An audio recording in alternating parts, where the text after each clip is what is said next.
Bismillahirrahmanirrahim. Dear students, Assalamu alaikum. Hope you all will be fine. Students हम लोग chapter number 8 aliphatic hydrocarbons कर रहे हैं। पिछले लेक्चर में आपने एलिफेटिक हाइड्रोकार्बन्स में IUPAC नॉमेनक्लेचर ऑफ अल्कीन्स किया है। आज के लेक्चर में हम एक्सरसाइज में जो नॉमेनक्लेचर ऑफ अल्कीन से रिलेटेड क्वेश्चन है उसको हम करेंगे। तो एक्सरसाइज में आपका क्वेश्चन नंबर 4 है, right the structural formulas for each of the following compounds. तो जो कुछ कंपाउंड्स आपको दिए हुए हैं आपने उनके स्ट्रक्चरल फार्मूलाज लिखने हैं। इनमें से मैं आपको 2 एग्जांपल्स करवाऊंगी और तरीका बताऊंगी कि आपने किस तरह से किसी दिए हुए नाम से स्ट्रक्चरल फार्मूला ड्रॉ करना है। फिर बाकी आप लोग एज एन असाइनमेंट मैं आपको दूंगी, आप खुद करेंगे। पहला जो इसमें कंपाउंड है हमारे पास जिसका जो हम लोगों ने स्ट्रक्चरल फार्मूला लिखना है वो कंपाउंड है 2-मिथाइल प्रोपेन। अब जब कोई हमें नाम दिया हुआ होता है और हमने उसका स्ट्रक्चरल फार्मूला लिखना होता है तो सबसे पहले हम देखते हैं उसका एंड पे जो है नाम, यानी उसका जो पेरेंट नेम है। अब इस कंपाउंड का आप देख रहे हैं कि पेरेंट नेम है प्रोपेन। तो प्रोपेन का आपको पता है कि हम 3 कार्बन अल्केन्स के लिए टर्म इस्तेमाल करते हैं प्रोपेन। तो जब हम ये नाम देखेंगे, पेरेंट नेम देखेंगे, पेरेंट नेम प्रोपेन है, तो हम सबसे पहले 3 कार्बन्स को ड्रॉ करेंगे कुछ इस तरह से।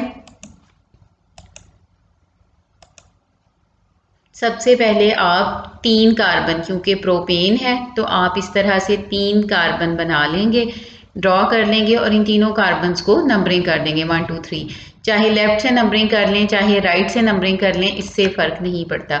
यानी सबसे पहले आपने क्या किया कि सबसे पहले आपने जो है पेरेंट नेम के मुताबिक कंपाउंड के कार्बन ड्रॉ कर लिए। प्रोपेन है तो 3 कार्बन, ब्यूटेन है तो 4 कार्बन, पेंटेन है तो 5 कार्बन एंड सो ऑन। तो यहाँ पे क्योंकि ये आपका प्रोपेन था तो आपने 3 कार्बन ड्रॉ कर लिए। अब उसके बाद अगला स्टेप क्या है? अगला स्टेप ये है कि आप देखें कि इसमें कितने और कौन कौन से सब्स्टिट्यूएंट्स अटैच हैं। तो आप नाम के पहले हिस्से में जाएं तो ये आपको नजर आ रहा है कि ये क्या लिखा हुआ है, मिथाइल। यानी इसका मतलब ये है कि जो कंपाउंड है आपका उसमें एक मिथाइल ग्रुप एज सब्स्टिट्यूएंट मौजूद है। और फिर अब आपने ये देखना है कि ये मिथाइल ग्रुप जो है उसकी लोकेशन क्या है। तो ये 2 ये शो कर रहा है कि मिथाइल ग्रुप कार्बन नंबर 2 पे लगा हुआ है। यानी इनसे, इन चीज़ों से, इससे आपको अंदाज़ा हुआ कि मिथाइल ग्रुप मौजूद है और 2 से आपको अंदाज़ा हुआ कि मिथाइल ग्रुप कार्बन नंबर 2 पे है। तो फिर अगले स्टेप में हम क्या करेंगे? अगले स्टेप में हम कार्बन नंबर 2 के ऊपर मिथाइल ग्रुप लगा देंगे। इस तरह से हमारे पास फिर अगला स्ट्रक्चर आएगा।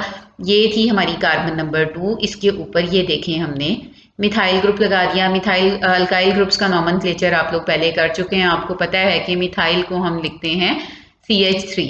ठीक है, अब आप देखें कि ये आपका, पहले आपने नाम का लास्ट पार्ट देखा और 3 कार्बन्स बना दिए क्योंकि प्रोपेन लिखा हुआ था। फिर आपने देखा कि सब्स्टिट्यूएंट कौन सा है, वो मिथाइल था। फिर आपने देखा कि वो किस नंबर पे लगा हुआ है, वो 2 था। तो आपने कार्बन नंबर 2 पे मिथाइल सब्स्टिट्यूएंट लगा दिया। अब अगर तो इस स्ट्रक्चर में कोई और सब्स्टिट्यूएंट मौजूद है तो ठीक है, अगर इसमें कोई और सब्स्टिट्यूएंट जैसा कि आप देख रहे हैं कि मौजूद नहीं है तो अगला स्टेप हमारा क्या है कि हम वैलेंसीज को सेटिस्फाई कर दें। कैसे सेटिस्फाई करें? जैसा कि आप कार्बन नंबर 1 को देखें, ये कार्बन नंबर 1 है और इस कार्बन नंबर 1 का ये एक बॉन्ड बना हुआ है दूसरी कार्बन नंबर 2 के साथ। इसका क्या मतलब है कि इसका एक बॉन्ड तो बना हुआ है जबकि अभी इसकी 3 वैलेंसीज अनयूज हैं। ये जो मैं रेड से शो कर रही हूँ ना, 3 वैलेंसीज पे अभी कुछ भी नहीं लगा हुआ। तो इसका क्या मतलब है कि इस कार्बन की वैलेंसी को सेटिस्फाई करने के लिए इसके साथ 1 2 3 हाइड्रोजन्स लग सकते हैं। तो हम इस कार्बन के साथ 3 हाइड्रोजन्स लगा देंगे। ठीक है, ये आप देखें, अगला आपको मैं स्ट्रक्चर दिखाती हूँ कि इसमें आप देखें कि ये कार्बन नंबर 1 के साथ हमने लगा दिए 3 हाइड्रोजन। इसी तरह से आप कार्बन नंबर 2 पे जाएं, यहाँ पे आप देखें कि एक ये वाला बॉन्ड बना हुआ है कार्बन नंबर 2 का, एक आपका ये वाला बॉन्ड बना हुआ है और एक ये वाला। कार्बन नंबर 2 के 3 बॉन्ड्स ऑलरेडी बने हुए हैं तो इसकी अनयूज वैलेंसी कौन सी है? सिर्फ एक वैलेंसी। इसका क्या मतलब है कि इस कार्बन के साथ सिर्फ एक हाइड्रोजन लगने की गुंजाइश है, और इस स्ट्रक्चर में आप देख रहे हैं कि यहाँ हमने इसके साथ एक हाइड्रोजन लगा दी है, आपने यहाँ नीचे लगा दी है, आप यहाँ इसके साथ भी हाइड्रोजन लगा सकते हैं, एक ही बात है। ठीक है, ये आपका कार्बन नंबर 2 जो है उसकी वैलेंसी सेटिस्फाई हो गई। इसी तरह से अब हम कार्बन नंबर 3 पे जाते हैं।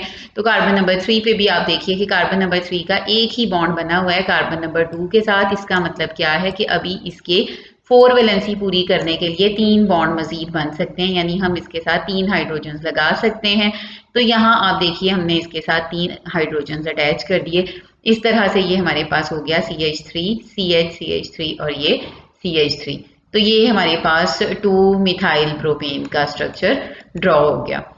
ठीक है स्टूडेंट्स, इसी तरह से आपको इसी एक्सरसाइज के जो क्वेश्चन नंबर 4 के डिफरेंट पार्ट्स हैं उनमें से आपको एक पार्ट मैं मजीद करवाऊंगी। पार्ट नंबर 4 जो है 4 इथाइल 3,4 डाई मिथाइल हेप्टेन। अब इसका हमने जब स्ट्रक्चरल फार्मूला ड्रॉ करना है तो सबसे पहले हम क्या करेंगे, इसका लास्ट पार्ट देखेंगे। लास्ट पार्ट आपको नजर आ रहा है कि हेप्टेन, हेप्टेन यानी हम कौन सी अल्केन को हेप्टेन कहते हैं, आपको पता है कि हम 7 कार्बन अल्केन को हेप्टेन कहते हैं। तो सबसे पहले हम 7 कार्बन की एक चेन ड्रॉ कर लेंगे। ये देखें हमने 7 कार्बन 1 2 3 4 5 6 7 कार्बन की चेन ड्रॉ कर दी। इसको नंबरिंग कर लें, लेफ्ट से कर लें राइट से कर लें, ये आपकी मर्जी है।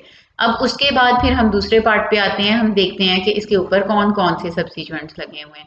तो यहाँ पे अगर आप आए तो आप देखेंगे कि इसके ऊपर ये लिखा हुआ है dimethyl. Dimethyl, di का क्या मतलब होता है 2। कौन से सब्स्टिट्यूएंट 2 लगे हुए हैं, मिथाइल सब्स्टिट्यूएंट 2 लगे हुए हैं। और अब हमने ये देखना है कि वो 2 मिथाइल सब्स्टिट्यूएंट्स लगे कहाँ पे हुए हैं, 3 4, यानी उन 2 मिथाइल सब्स्टिट्यूएंट्स में से एक मिथाइल सब्स्टिट्यूएंट कार्बन नंबर 3 पे लगा हुआ है और दूसरा कार्बन नंबर 4 पे।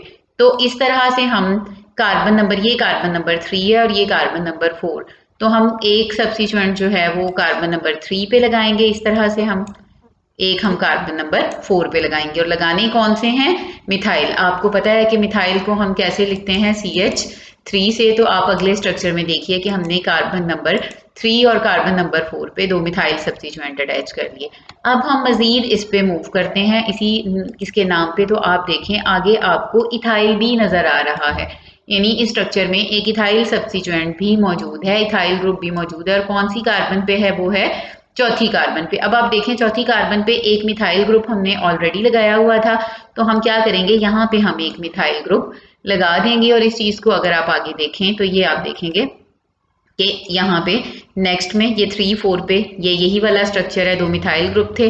4th कार्बन पे हमने एक इथाइल ग्रुप भी लगा दिया। अब हम ये सारी जो हैं इसके हेप्टेन यानी हमने 7 कार्बन्स भी ड्रॉ कर लिए, इसमें 2 मिथाइल सब्स्टिट्यूएंट थे 3 और 4 पे, वो भी हमने लगा दिए। एक इथाइल ग्रुप था कार्बन 4 पे, वो भी हमने लगा दिया। अब लास्ट काम हमारा रह गया, और लास्ट काम हमारा क्या होता है, लास्ट काम हमारा ये होता है कि हम ये वैलेंसीज जो अनयूज वैलेंसीज हैं उनको सेटिस्फाई करते हैं। तो उसके लिए आप सबसे पहले ये देखिए कार्बन नंबर 1 पे आइए, इसका एक बॉन्ड बना हुआ है, यानी इसकी कितनी वैलेंसीज अनयूज हैं, 3। तो इसके साथ कितने हाइड्रोजन्स लग सकते हैं, 3 हाइड्रोजन्स। तो कार्बन 1 के साथ हम 3 हाइड्रोजन अटैच कर देंगे। नेक्स्ट स्ट्रक्चर में आप देखिए, ये देखें कार्बन नंबर 1 जो है इसके साथ हमने लगा दिए 3 हाइड्रोजन। इसी तरह से कार्बन नंबर 2 को आप देखिए, इसके 2 बॉन्ड बने हुए हैं, यानी मजीद इसके कितने बॉन्ड बन सकते हैं, इसके साथ मजीद 2 बॉन्ड और बन सकते हैं। तो आप नीचे वाले स्ट्रक्चर में देखिए हमने इसके साथ 2 हाइड्रोजन्स लगा दी। इसी तरह से कार्बन नंबर 3 पे आए, जब आप कार्बन नंबर 3 पे आएंगे तो आप देखेंगे कि इसके 1 2 3 बॉन्ड्स तो बने हुए हैं, यानी इसके एक बॉन्ड मजीद बनने की गुंजाइश है। तो इसके साथ कितनी हाइड्रोजन अटैच होंगी, एक हाइड्रोजन। ये आप देखें यहाँ पे हमने एक हाइड्रोजन लगा दी।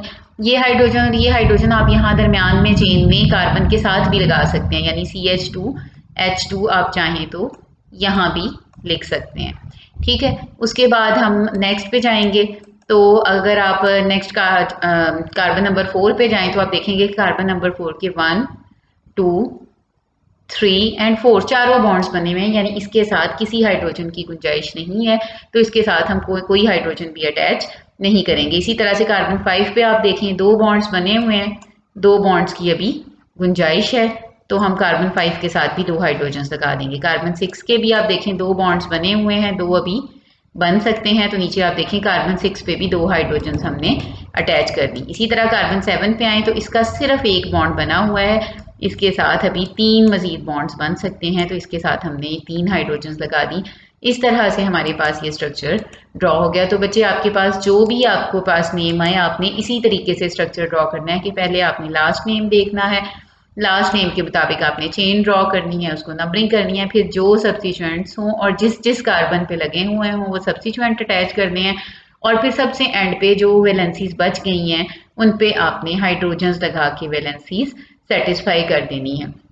अब ये था आपका जो है वो एक्सरसाइज में से क्वेश्चन नंबर 4 के 2 पार्ट्स मैंने आपको करवाए हैं। रिमेनिंग पार्ट्स जो हैं वो आपके असाइनमेंट्स हैं जो कि आपने कल मुझे सेंड करनी है। उम्मीद है आपको समझ आ गई होगी। ओके स्टूडेंट्स, अल्लाह हाफिज़।